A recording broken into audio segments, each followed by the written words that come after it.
Cap 26 here, just do tips and fears and hobbies.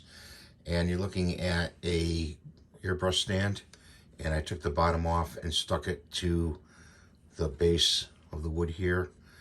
And I think it has a sticky part where you can peel off and stick it on there.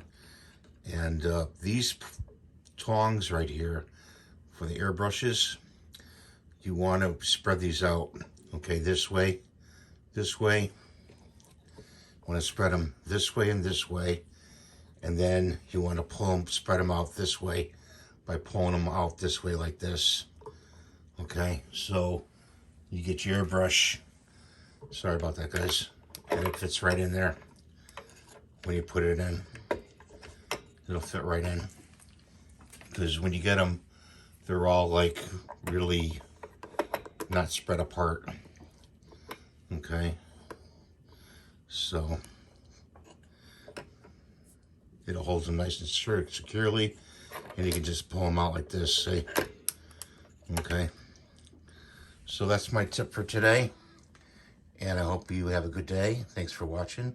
Please rate and subscribe and give me the thumbs up, and we'll see you in the next video. Bye for now.